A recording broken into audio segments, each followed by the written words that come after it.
begitu. Secara umum ada 5 tahapan. Ya.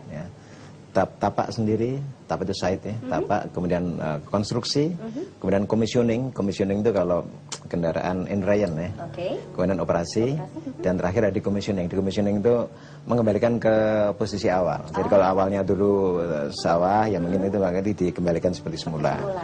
Nah, dalam tahap-tahap tadi itu masing-masing ada perizinannya.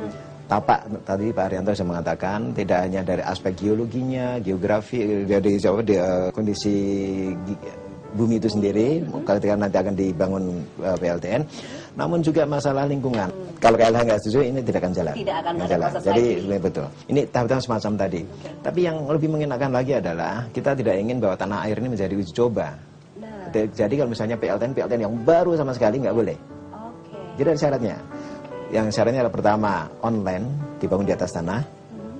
Yang kedua memanfaatkan proven technology. Itu adalah ada PLTN yang the same size, the same range power, sistem yang sama kira-kira. Nggak tahu di luar negeri mana gitu ya. Yang minimal 3 tahun beroperasi. Maka Bapeten bisa melihat bagaimana dia kinerjanya dan seterusnya. Sehingga kita bisa menentukan kita pilih itu atau bukan. Nah, kalau misalnya ada seorang vendor, calon pemasok PLTN yang mengatakan ini baru sama sekali mah, kan kita tolak. Misalnya dia mengatakan ini tanpa operator dan saya bisa, nggak bisa. Kecuali sudah ada contoh di luar negeri, 3 tahun beroperasi, get accepted. Nah, dengan demikian ini adalah suatu jaminan bagi kami. Kalau di negara lainnya sudah beroperasi dengan bagus, maka mungkin kita akan berikan izin di sini sesuai dengan kondisi site yang ada. Nah, untuk itu maka kita tadi ada kata main-main tadi ya. Dalam hal perizinan kita juga banyak belajar dari negara lain. Aturan-aturan secara internasional mengacu pada IAEA, jadi PBB-nya untuk tenaga atom, International Atomic Energy Agency. Tapi untuk tapak kami banyak belajar dari Jepang. Dengan kalau nanti bisa dibangun, akhirnya syaratnya apa dan seterusnya itu untuk publik aman. Kemudian yang lain-lainnya kami mengacu konstruksi, yang mengacu US NRC, United States Nuclear Regulatory Commission yang ada di Amerika. Dengan demikian kami harapkan bahwa mereka yang sudah punya pengalaman tadi, kita belajar dari pengalaman tadi agar apa yang di Indonesia nanti bukan yang dimain-mainkan tapi benar-benar bisa dioperasikan dengan bagus. Dengan baik.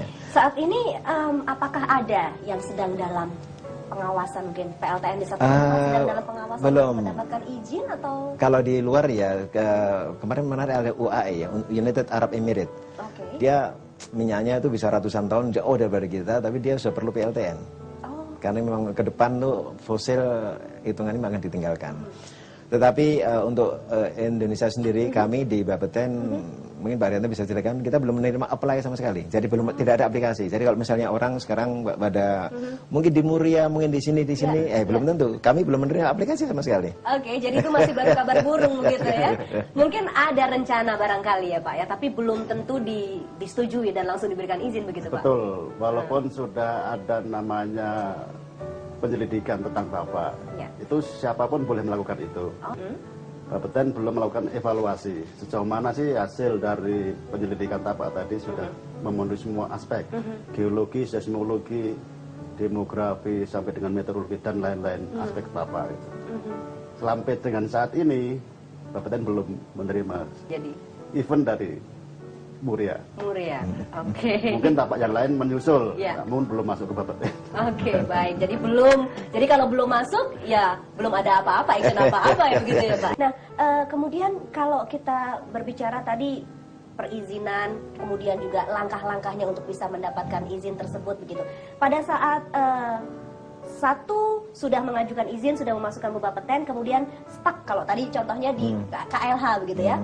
Sudah stop sampai di situ, tidak ada proses lagi selanjutnya atau dia harus bisa membenahi itu dulu kemudian kembali lagi untuk. Kalau misalnya ada sesuatu yang perlu dikembalikan, kita kembalikan dulu, misalnya ada yang kurang dia kembalikan dulu sesuai dengan syarat-syarat perizinan yang ada. Dan kami sendiri juga tidak hanya Bapeten sendiri, kami bisa menggandeng universitas baik di dalam maupun di luar negeri, bisa dengan R&D yang ada di luar negeri untuk mereview. Karena ini kan juga pengalaman pertama juga bagi kami. Jadi bisa melibatkan masyarakat. Masyarakat. Jadi dengan dana perizinan yang ada nanti, kami bisa meng-hire orang pihak lain. Ada pandangan barangkali, ini kan sama-sama plat merah sama barangkali mungkin diizinkan seperti gitu. Tapi justru dengan hanya Bapeten tadi, kalau mereka ada informasi yang memang berguna bisa dimasukkan ke Bapeten, karena Bapeten bisa mengatakan iya atau tidak suatu PLTN bisa dibangun. Dengan demikian kita bisa menilai itu dengan adil. Ya. Jangan kemana-mana Smart People, Iptek Talk akan kembali lagi untuk Anda. Ya, Smart People, kita kembali lagi dalam Iptek Talk kali ini dan kita akan lanjutkan obrolan kita dengan tamu-tamu kita, Bapak Dr. Asnatio Lasman dan juga Insinyur Suharyanta, Master Engineering.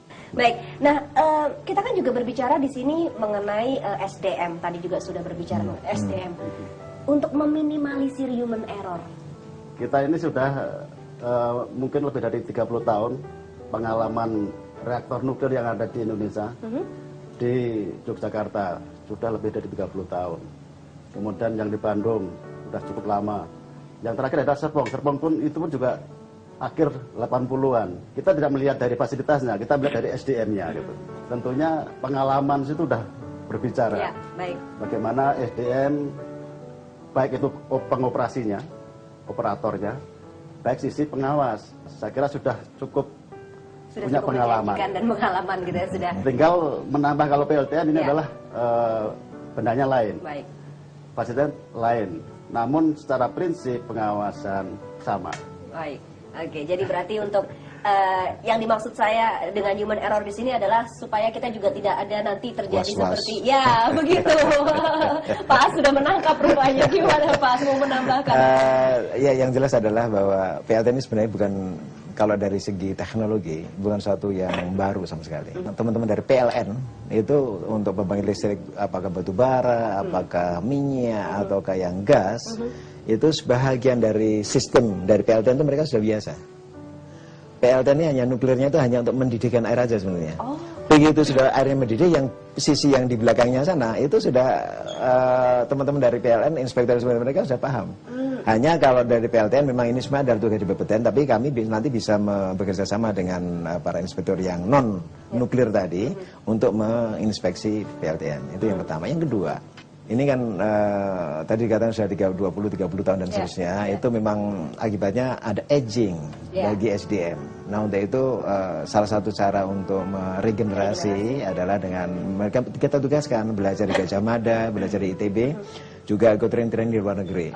Bahkan rencana kami nanti, kalau nanti memang sudah ada PLTN-nya, sudah ada yang apply, kami akan melaksanakan OJT, on the job training. Jadi para inspektur senior kami kita tugaskan di salah satu negara vendor ya yang akan memasok nanti.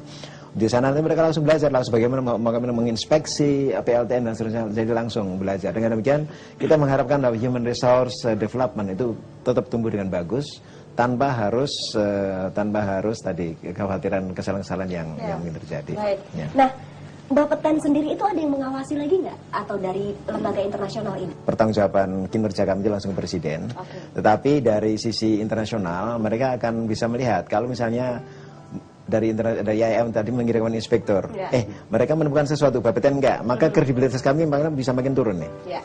Alhamdulillah pada awal 2009 kami mendapat komplimen dari IAIA bahwa apa yang kami inspeksi dengan yang mereka inspeksi sama. Yang tahun ini bukan komplimen tapi berunsur karena mungkin ada pergantian pejabat di IAIA sana. Tapi anyway mereka mengakui kinerja kami sesuai dengan para inspektor mereka hasilnya. Ini cukup membanggakan kami. SDM-nya yang ada di Bapeten maupun juga di Badan Perizinan ini memang SDM yang sudah terpercaya begitu ya? Insya Allah. Insya Allah mudah-mudahan. Baik.